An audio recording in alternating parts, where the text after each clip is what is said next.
Hello, and welcome to another edition of TV Coast to Coast, our weekly video chat about what's coming up in the TV week ahead. I'm Kristi Turnquist of the Oregonian and Oregon.com here in beautiful Portland, Oregon. And our rotating crew of TV critics this week includes Vicki Hyman of New Jersey Star Ledger and NJ.com, and Mark Dawidziak of the Cleveland Plain Dealer and Cleveland.com. Dave Walker, our beloved colleague of the New Orleans Times-Picayune and NOLA.com, is off this week. Lucky him. But hey, we're here to enjoy each other's company and talk about this week's new show, which is State of Affairs. It's kind of the highest profile premiere of the week. It's an NBC drama. It brings Katherine Heigl back to TV. Now, remember, Heigl made a big hit when she was a member of the ensemble of Grey's Anatomy. But she left that show for the supposedly greener pastures of movies after the success of Knocked Up. But she then wound up starring in one crummy romantic comedy after another and pretty much ran out of gas on her movie career. So now she's back on TV, and who can blame her for that? Because if you look around, TV is where all the good roles for women are these days, unless you're Meryl Streep. In State of Affairs, Heigl plays Charleston Tucker, a CIA analyst who, in addition to having a really irritating name, she's sometimes called Charlie. She is charged with briefing the President of the United States about the most important crises brewing all around the world. Now, just speaking for me, I found this political thriller not that thrilling, and I thought Heigl tried hard, had some good moments, but overall this felt like kind of a faded copy of Showtime's Homeland, and I thought the writing was either flat or corny, and I found Heigl's character really unconvincing as a Carrie Mathison wannabe. Obviously, Carrie Mathison has her issues as well. But, I didn't hate State of Affairs, but I'm not going to run to the ramparts to tell everybody to watch it either. Mark, let's hear from you. What did you think of the show? Well, I didn't hate it either, because how can you hate anything that's this funny? I was giggling all the way throughout And this. it's not a comedy. Well, then I'm changing my opinion. And thank you for being straight man on that. This whole series is an improbability wrapped around an implausibility with impossibility layered on over the top. You just don't buy a second of this. And I went in thinking, okay, Katherine Heigl's got some moves. She doesn't have any moves in this. She has tall and she has taller. And the dialogue is, the dialogue really will leave you giggling. It's so heavy-handed. And I understand, look, I get any espionage thriller, whether we're talking Homeland, 24, The Blacklist, which this replaces for a while, they all have their moments of, oh, come on. That's not going to happen. That would never happen. This whole show is an oh come on moment. The whole from first to last, and the greatest high crime and misdemeanor here is the wasting of the talents of Alfre Woodard as the President of the United States. This is somebody who needs a series. This is the person who they should be molding the series around. You get through this and go, wait a minute here. So there was not the only thing that this show was good for me was that there should have been, a guy with two robots in the lower right-hand corner making comments throughout the entire thing. And I would have been right there with him. Vicki, what'd you think?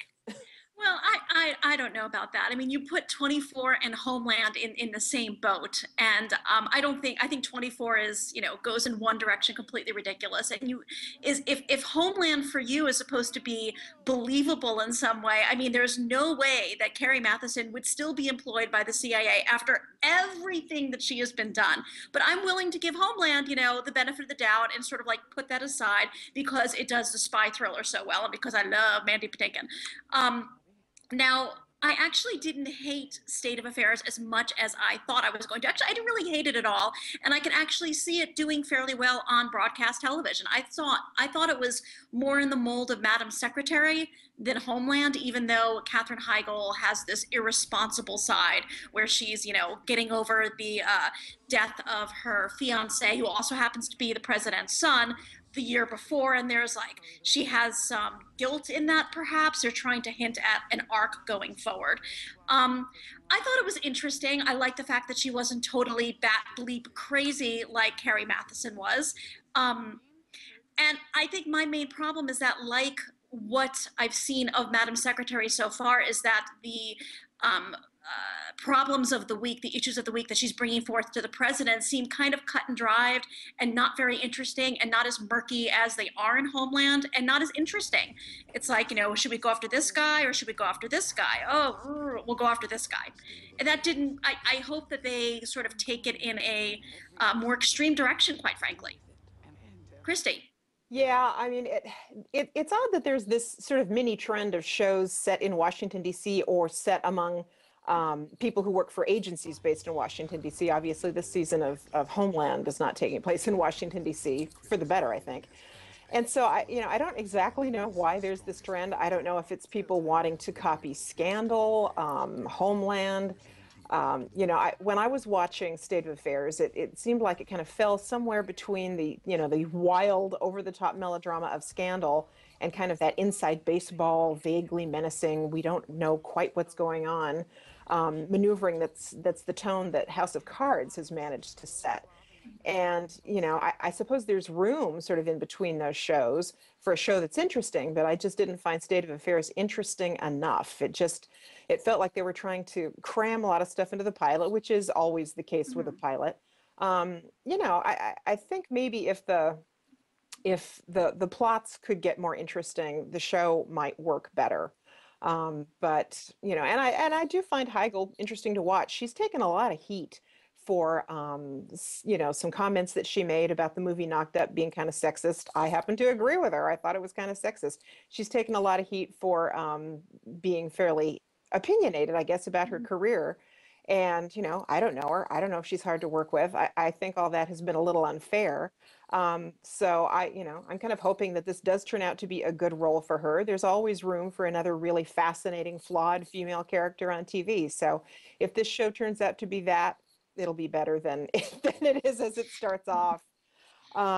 Just want to remind everybody that it premieres at 10 p.m., at least here in the Pacific time zone, on NBC Monday, November 17th, and it'll be on Mondays after that. Again, as Mark said, taking the place that was filled by The Blacklist, which is now off on its winter vacation.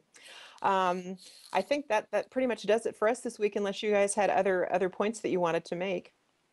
Only that, I think we're referencing the show with a lot of other shows like Homeland and Scandal. For me, and this is where, I would separate them. As improbable as all those shows get, and no show can drive me crazier than Homeland can. Thank you. Not even Scandal? Not even Scandal. I think Homeland wears me out even more. But there's always pluses that with the minuses. You're always sort of going the balancing act. That was true of 24 as well. It was true of most of, if you go back and watch, the Manchurian Candidate, that's going to be true. But I'm still waiting for the pluses to show up on this show. I still really not, I'm not trying to be, overly sarcastic here. I'm really honestly trying to see, what are they going to build this show on? What exactly are they going to what is the big plus here? Well, I mean, it could be the arc with the president. I mean, I was interested in this plot that they're trying to bring forward about what happened a year ago, and how are they going to get their revenge, blah blah blah. And I do like Alfre Woodard, so there's a lot going for it there, but it didn't really come out that much in the pilot. Yeah. I mean, I think we're in agreement that the show needs more Alfre Woodard. I'm a little sort of skeptical about the wild coincidence that the dead man that so much of the mystery is revolving around was both Charlie's fiance and the president's son. That seems like a bit of a scandal element there. But if they can bring more Alfre Woodard into it, I think we'll all be happy. I would. All right. Well, so we found at least that much consensus, so we can march forward with our day. I want to thank people for watching this edition of TV Coast to Coast. Please join us next week for another episode of our show. Thanks a lot. Bye, guys.